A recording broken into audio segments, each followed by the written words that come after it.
Canal do professor Milton Silva, filósofo. Peço a vocês que assistam o vídeo, deem like, compartilhem, se inscrevam no canal. Hoje nós vamos falar aí sobre o filósofo alemão Friedrich Nietzsche.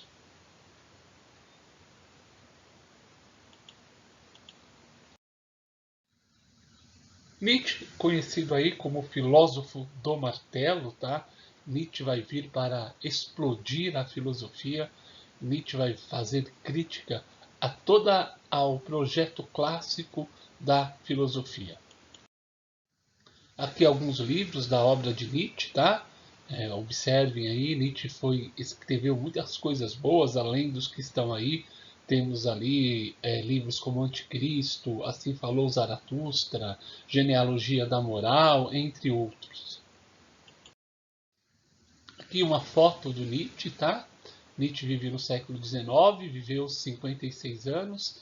Nietzsche teve uma vida muito atribulada, uma vida muito complicada, uma vida assim bem extensa na sua vida. Sofreu perseguições, sofreu decepções amorosas, traições familiares, enfim. Nietzsche viveu a vida de forma intensa. Foi um grande intelectual do século XIX. Começou cedo a dar aula na Universidade de Basileia, onde era professor titular de filologia, mesmo com 25 anos, algo raro, tá? Para se ver a competência teórica e intelectual deste autor. Nietzsche, nos últimos anos aí de sua vida, principalmente nos seus últimos 12 anos, viveu muito doente, tá? Morreu aí com sintomas de loucura.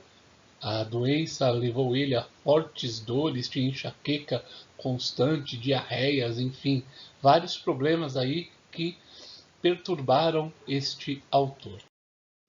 Bom, Nietzsche vai criticar esse projeto clássico da filosofia, que se inicia ali com Sócrates, Platão, Aristóteles, e vai se estendendo ali entre os filósofos que vão sucedê-los, tá? Os filósofos cristãos, os filósofos da ciência, os racionalistas ali, empiristas.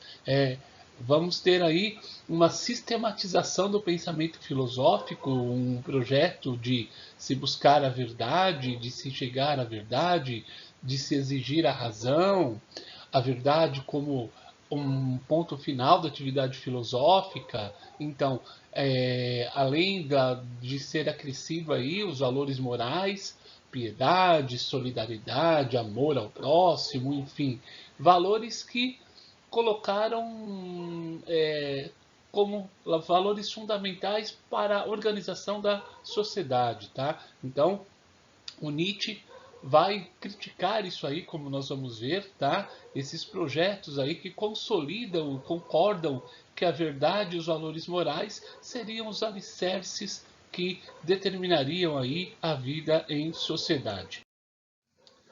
Nietzsche vai recusar esse projeto, ok?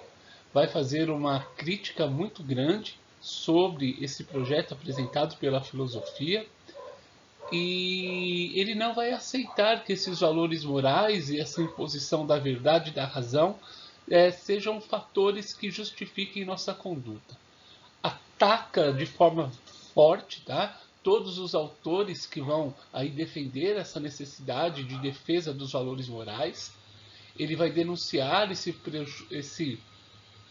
pressupostos da filosofia clássica e vai pedir que eles sejam abandonados, ignorados, porque eles não estão mais de acordo com a prática do nosso tempo. Continuando aí, Nietzsche está fazendo essa recusa, vai fazer crítica aos valores religiosos, vai dizer que essas tradições religiosas, elas não compactuam, elas não combinam, elas estão muito distantes com a situação atual e não teriam função alguma para o nosso tempo. Ele vai fazer aí uma crítica, né, aos pais da moral, Sócrates e Platão, dizendo que esse moralismo deles valoriza muito a humildade e recusa as potencialidades humanas.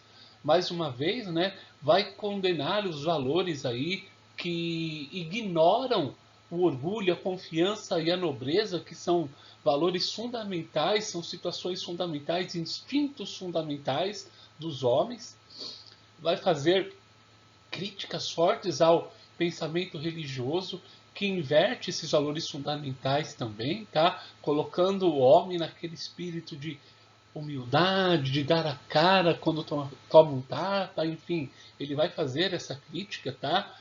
Esse apego aos valores morais vão distanciar o homem das suas qualidades mais principais. Então Nietzsche não aceita esse apego a esses valores. Vai falar aí, fazer uma crítica aos moralistas, aos caras que defendem a verdade, e vai fazer a sua denúncia, tá? Nietzsche acredita que esses valores do passado, eles não são fundamentos e não podem ser admitidos como uma prática para o homem contemporâneo.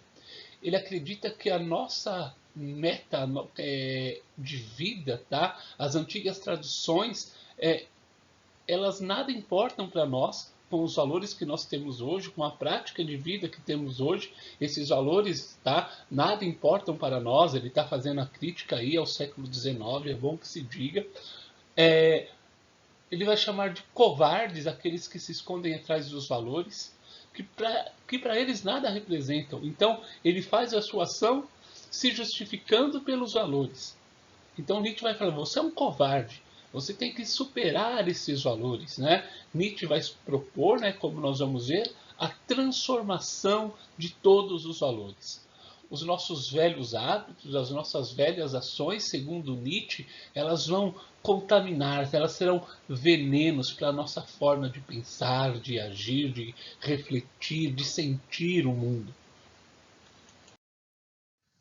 A proposta de Nietzsche, o Nietzsche vai propor aí, tá, um novo ponto de partida, um ponto que faça com que novos valores sejam aceitos e sejam referenciados para as nossas condutas.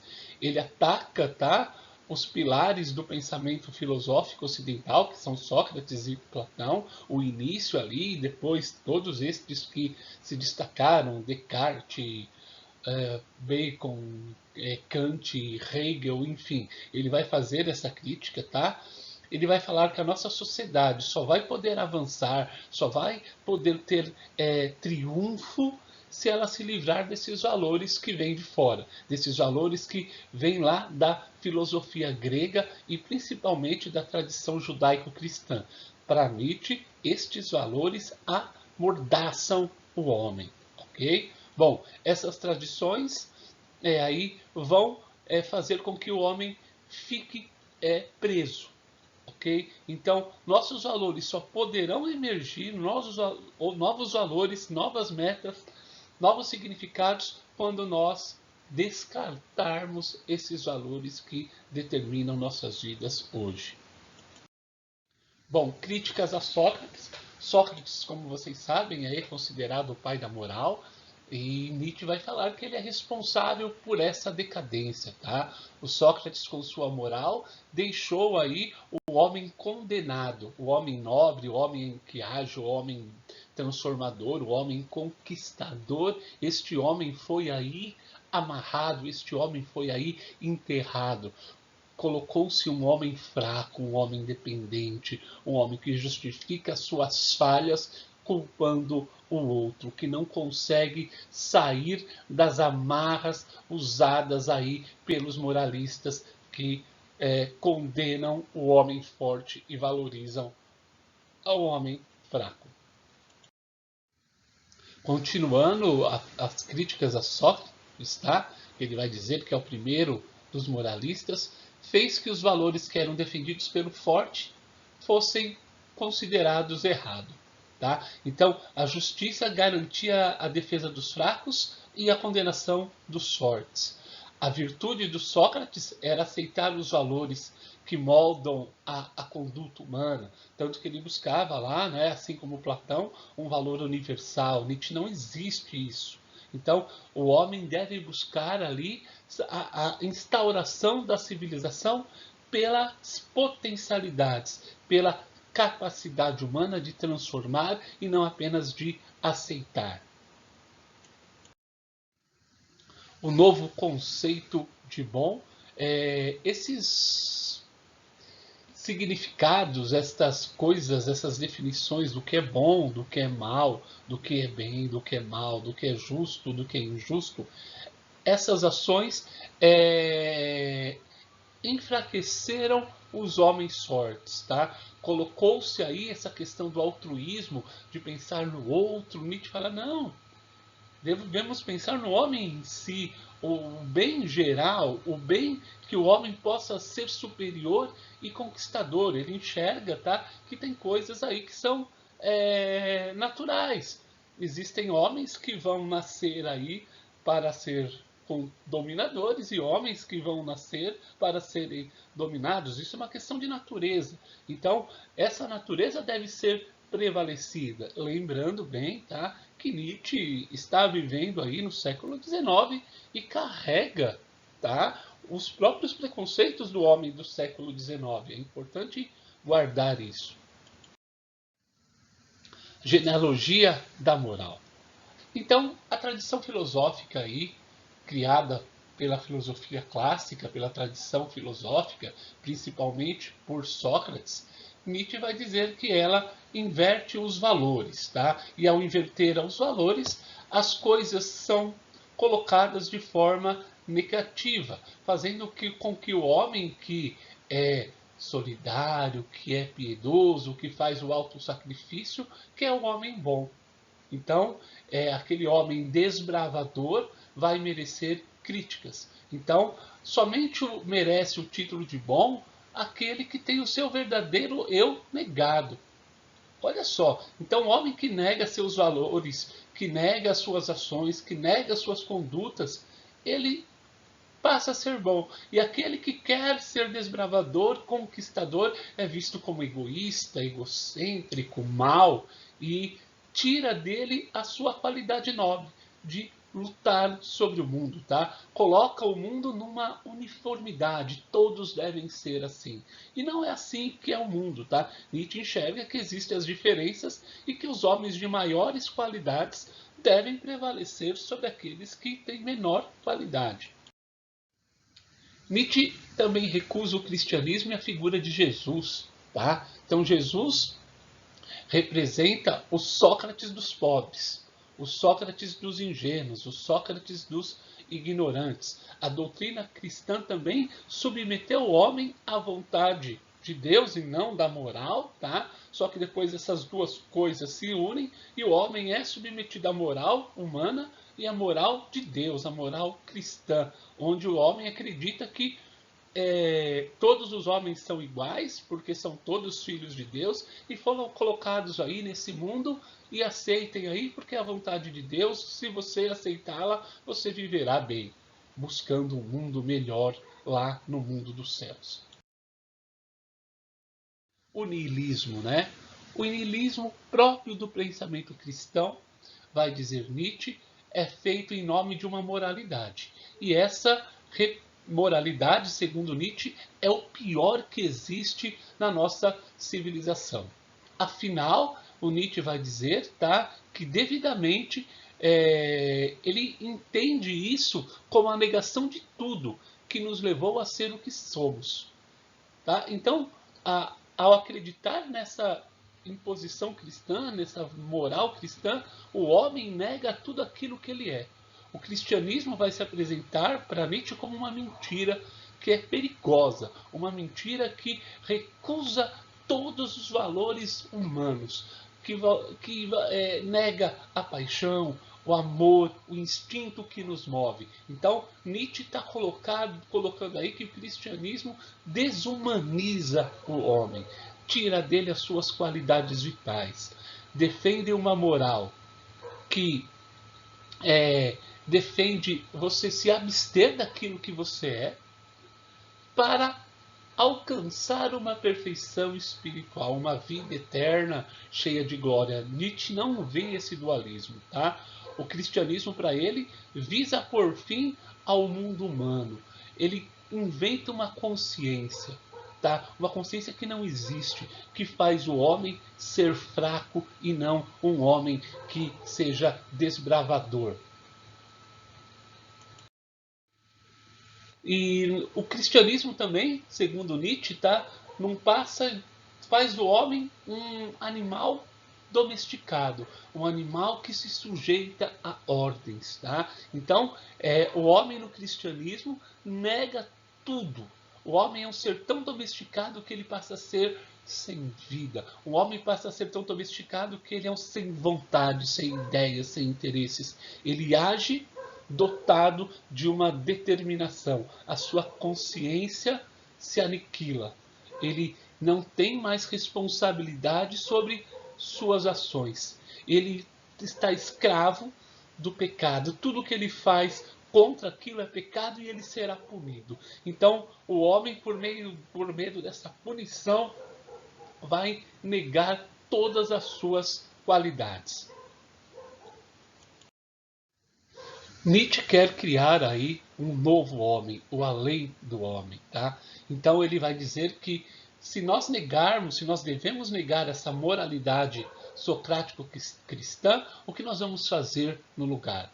Quais seriam os valores que nós devêssemos seguir? Nietzsche vai dizer que sejam valorizadas as criações humanas, as ideias humanas.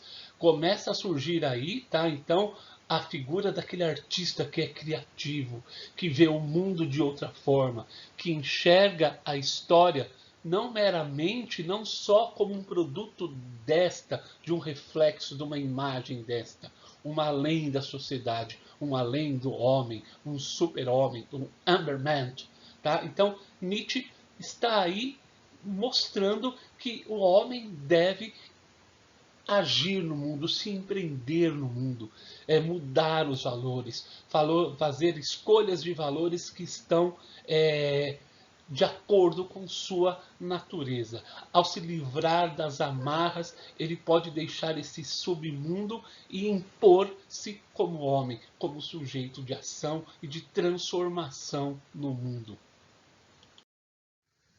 A descoberta desse homem além, né? Esse super-homem nietzschiano, o homem que é ousado, que é livre, ele vai valorizar sobretudo a vida, porque ele só tem uma.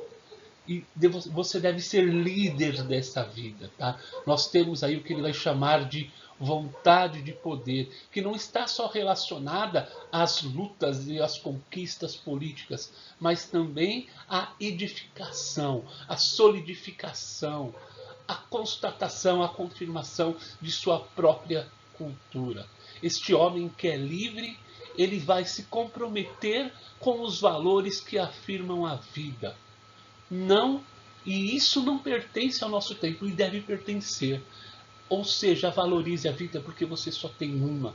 A vida é o maior bem que nós temos. Quanto mais nós negá-la por conta dos valores, menos vida nós teremos. Então, os valores morais e o cristianismo negavam essa vida que o ser humano possui.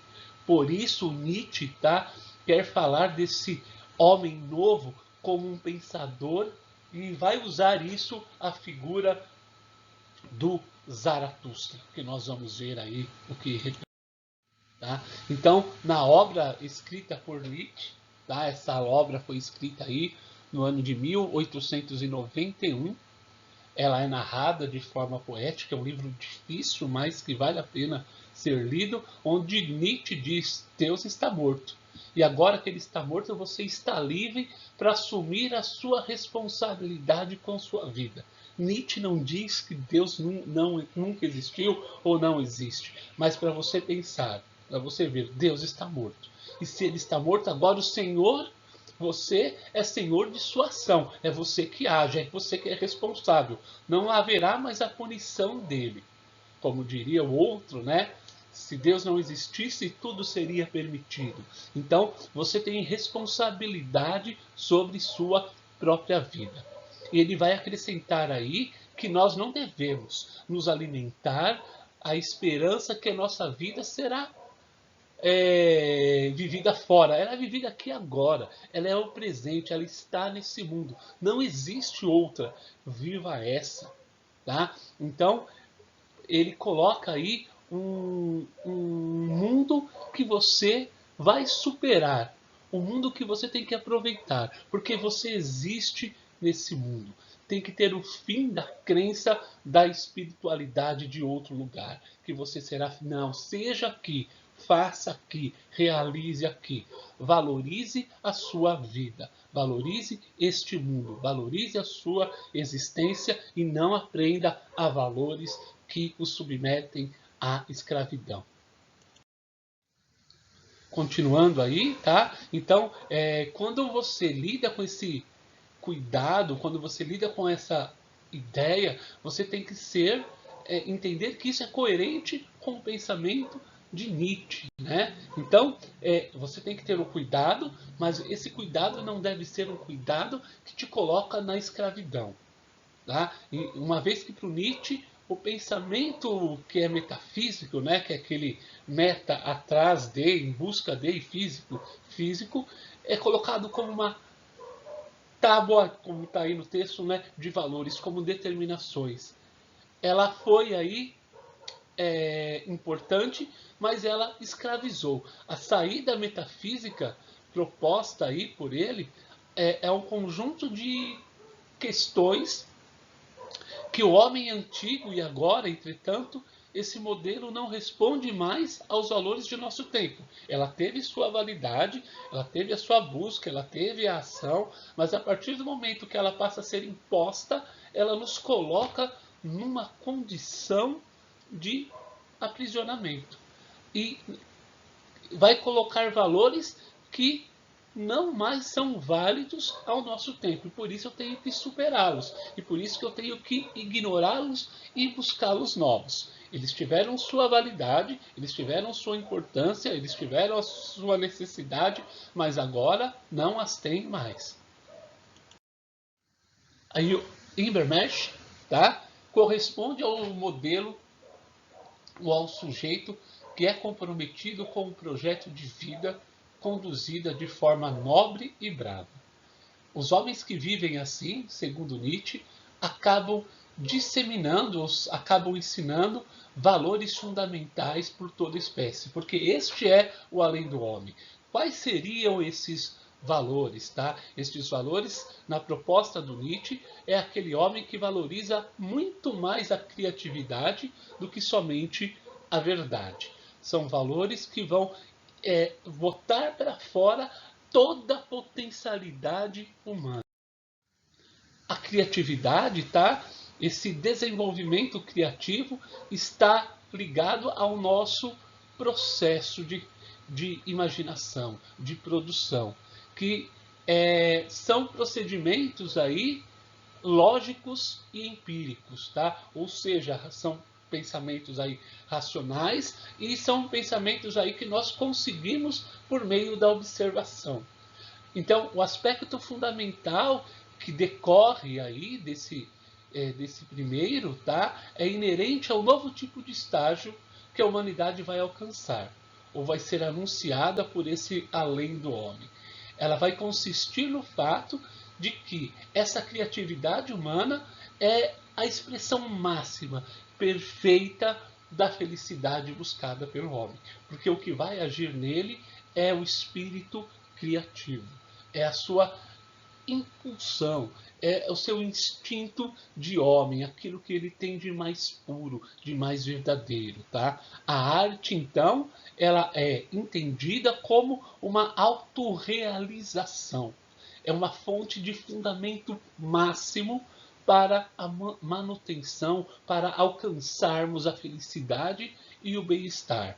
É nesse sentido que Nietzsche trabalha, tá? O homem ser livre, o homem usar suas potencialidades, o homem usar o seu instinto, o seu sentido natural, sem estar preso a determinações que determinam isso é assim, aquilo é assim. Nietzsche propõe a liberdade destas ações humanas.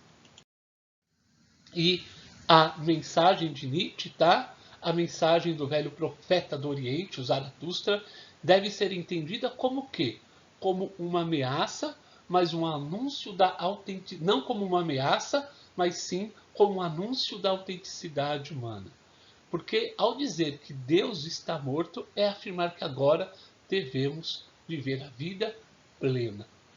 Nietzsche, então, convoca aí a todos nós a que possamos utilizar dessa autenticidade, livres dos falsos valores, abandonar esses falsos valores e essa coisa que é má, essa moralidade que nos domina, que nos controla. Então, o que nós devemos entender o que é bom? Bom é tudo aquilo que ajuda na afirmação da vida. E o que é a afirmação da vida para Nietzsche? É você vivê-la, é você contemplá-la, é você senti-la, é você realizá-la, tá? Sem estar preso a isso é bom, isso é mal. Não é que é para você fazer o mal, é para você agir de forma plena. Tá? Então, dessa forma, nós vamos passar a nos envolver com tudo o que significa comprometimento com o eu. Eu vim para o mundo para quê? Para me amarrar, para me prender? Não. Eu vim para o mundo para ser feliz, para ser bom, para ser justo. E aí, encerro a aula, tá? Com o livro dizendo que o material utilizado foi aí o Fundamentos da Filosofia do Gilberto Cotrim e o caderno do professor do Sistema Ético de Ensino. Um abraço a todos, se inscrevam no canal e muito obrigado por assistir a esse vídeo.